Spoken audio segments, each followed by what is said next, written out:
Hello दोस्तों, मेरे channel फिल्मी स्टोरीज में आपका स्वागत है। 90s के दौर में दो पॉप गायिकाएं हुआ करती थीं, जिनकी आवाज ने बड़े बड़े पॉप सिंगरों के होश उड़ा दिए थे। जिनके गाए एक एक पॉप सॉन्ग्स तो लोगों को दीवाना बना दिया करते थे।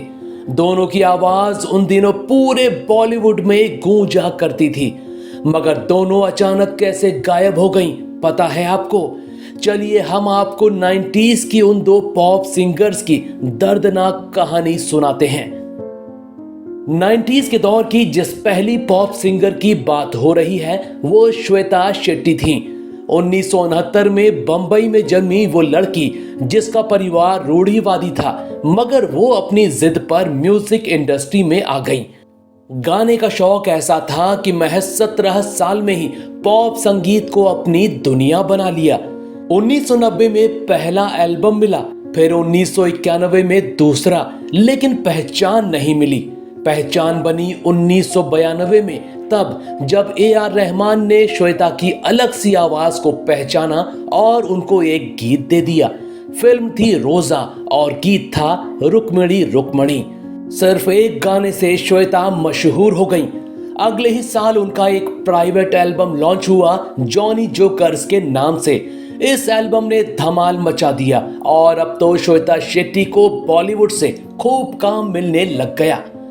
1994 में रहमान जब एक फिल्म का म्यूजिक बना रहे थे, उन्होंने फिर से श्वेता को बुला लिया। श्वेता को एक गाना मिला जिसने फिर धूम मचा दी। फिल्म थी 1995 में आई रंगीला और गाना था मांगता है क्या। इसके बाद तो एक से बढ़कर एक बॉलीवुड गाने इस सिंगर ने गाए, जैसे 1997 में जिद्दी का काले काले बाल मेरे मैं क्या करूं, बंधन का मैं दीवानी मैं मस्तानी, बिच्छू का दिल टोटे टोटे हो गया से लेकर जमीन का दिल्ली की सर्दी। इसी बीच श्वेता का एक एल्बम तो 90 के युवाओं के बीच इतना पॉपुलर हो गया जो इनकी पहचान ही बन बैठा। वो एल्बम 1997 में आया, नाम था दीवाने तो दीवाने हैं। इस एल्बम ने तो लोगों पर ऐसा जादू कर दिया था कि आज भी श्वेता को इसी गाने से जाना जाता है। मगर दोस्तों, इतनी हिट गायिका के साथ ऐसा क्या हुआ कि वो अचानक गायब हो गईं? क्या आपको श्वेता शेट्टी की दर्दनाक कहानी पता है कि आखिर टॉप पर पहुंची गायिका कैसे गुमनाम हो गई? चलिए हम बताते हैं। हुआ ये कि श्वेता शेट्टी अपने पॉप सिंगिंग करियर के पीक पर चल रही थीं। एक से बढ़कर एक ऑफर, 90 के टॉप पॉप सिंगर्स की लिस्ट में नाम, लेकिन एक यूरोप टूर ने इनकी जिंदगी बदल दी। 1997 में श्वेता यूरोप टूर पर गई थीं। वहां उनको एक जर्मन युवक क्लेमेंस ब्रांड से प्यार हो गया। विदेशी युवक के प्यार में इस कदर अंधी हो गई कि उनको करियर का भी होश नहीं रहा। पीक पर चल रहे करियर को लात मारकर विदेशी लड़के से शादी कर ली और भारत छोड़कर जर्मनी चले गईं। वहां से एक दो बार बॉलीवुड गानों के लिए भारत आईं, मगर फिर बदकिस्मती की मार पड़ गई। उनका भयानक एक्सीडेंट हो गया। हादसे से उबरी तो डिप्रेशन की शिकार हो गईं। बीमारी से उबरने में बहुत समय लग गया और रहा सहा करियर भी डूब गया। मगर अभी बहुत दुख देखना बाकी था।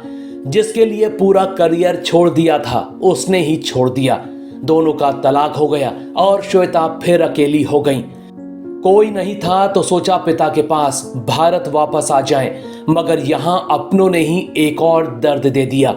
इनकी 3 सगी बहनों ने कोर्ट में श्वेता पर पिता की संपत्ति हड़पने का आरोप लगाकर उनको पिता के घर से निकलवा दिया। श्वेता ने हिम्मत नहीं हारी और हाईकोर्ट में गुहार लगाई। तब पता लगा कि तीनों बहनें पहले ही पिता से संपत्ति अपने नाम करवा चुकी थीं और ये बात कोर्ट को पता ही नहीं थी। खैर, इस बार फैसला श्वेता के हक में तो आ गया, मगर अपनों से ऐसा दर्द मिला जिसने श्वेता को तोड़कर रख दिया। वो इन दिनों मुंबई में रहती हैं और योग सिखाकर अपना जीवन गुजार रही हैं। साथ ही बॉलीवुड में किसी अच्छे मौके की तलाश में हैं। 90 के दशक में दूसरी फीमेल पॉप सिंगर भी राज किया करती थी। नाम था अलीशा चिनाय, जिसके निजी एल्बम ने धूम मचा दी थी। मगर उनकी दर्दनाक कहानी भी चौंकाने वाली है। 18 मार्च 1965 को अलीशा अहमदाबाद में पैदा हुई थीं। वैसे माता पिता उनको सुजाता पुकारा करते थे।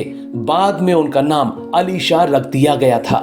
बचपन से ही वो सिंगर बनना चाहती थीं। उनका नसीब अचानक तब खुला जब वो 15-16 साल की रही होंगी। हुआ ये कि एक दफा वो अपनी रिकॉर्ड की हुई कैसेट महबूब स्टूडियो देने गई थीं। किस्मत से बप्पी लहरी वहीं पर बैठे हुए थे। उन्होंने अलीशा चिनाई की आवाज सुनी तो बोले, दम तो है। फिर उन्होंने अपना एक गीत दिया और बोले, गाना सुनकर और याद कर आ जाना, मैं रिहर्सल करवा दूंगा। उस दौर में डबिंग का ऑप्शन नहीं होता था, एक टेक में गाना रिकॉर्ड करना होता था। शाम को अलीशा चिनॉय आई और एक ही टेक में पूरा गाना रिकॉर्ड कर लिया। बप्पी दा खुश और दे दिया स्टार सिंगर बनने का आशीर्वाद और 1985 में आई टार्जन फिल्म में पहली बार गाने का मौका भी दे दिया। बस यहीं से अलीशा का सफर शुरू हो गया। इसके बाद उन्होंने कभी पीछे मुड़कर नहीं देखा।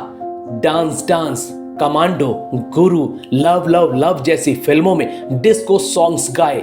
1987 में मिस्टर इंडिया और जलवा फिल्म के उनके गाए गीत बहुत प्रसिद्ध हुए। फिर 90 का दशक तो जैसे अलीशा चिनॉय का ही था। राजा हिंदुस्तानी का तेरे इश्क में नाचेंगे, चंद्रमुखी का छा रहा है प्यार का नशा और विजय पथ का रुक रुक रुक अरे बाबा रुक जैसे गाने गाकर वो मशहूर हो गईं। इसी बीच 1996 में उनका एल्बम मेड इन इंडिया भी रिलीज हो गया, जिसने उनको घर घर में पॉपुलर कर दिया। मेड इन इंडिया अपने समय के सबसे अधिक बिकने वाला पॉप एल्बम बन गया। अलीशा सफल होती जा रही थीं, मगर इसी बीच उनकी निजी जिंदगी में बहुत कुछ होने लगा। उन्होंने अपने मैनेजर राकेश झावेरी से शादी की थी, मगर 8 सालों बाद ही राकेश ने उनको छोड़ दिया। वहीं एक बार तब हंगामा मच गया जब उन्होंने अन्नू मलिक पर शोषण का आरोप लगा दिया। लंबे समय तक चले केस में बाद में अन्नू मलिक के माफी मांगने के बाद समझौता हुआ था। दोस्तों, अलीशा का करियर बहुत अच्छा चल रहा था। इसी बीच इनके पिता की तबीयत खराब हो गई। जांच में पता लगा कि उनको भयानक बीमारी कैंसर ने घेर लिया था। वो अपने पिता से बहुत प्यार करती थीं। पिता की वजह से उन्होंने अपना अच्छा खासा करियर ही कुर्बान कर दिया और सिर्फ उनकी देखभाल और इलाज पर ध्यान देने लगी। उनके अचानक से गुमनाम होने की यही वजह थी। सालों बाद उन्होंने फिर वापसी की कोशिश की, कुछ गीत भी गाए, मगर दोबारा वैसा स्टारडम कभी नहीं पा सकी। दोस्तों, आपको दोनों पॉप गायिकाओं में कौन ज्यादा पसंद आती थी? इनमें से किसी का कोई गाना आपको याद हो तो हमें कमेंट में जरूर बताइएगा। ऐसी ही और स्टोरीज को जानने के लिए आप मेरे चैनल फिल्मी स्टोरीज को सब्सक्राइब भी कर सकते हैं। बस बेल आइकन दबाना मत भूलिएगा।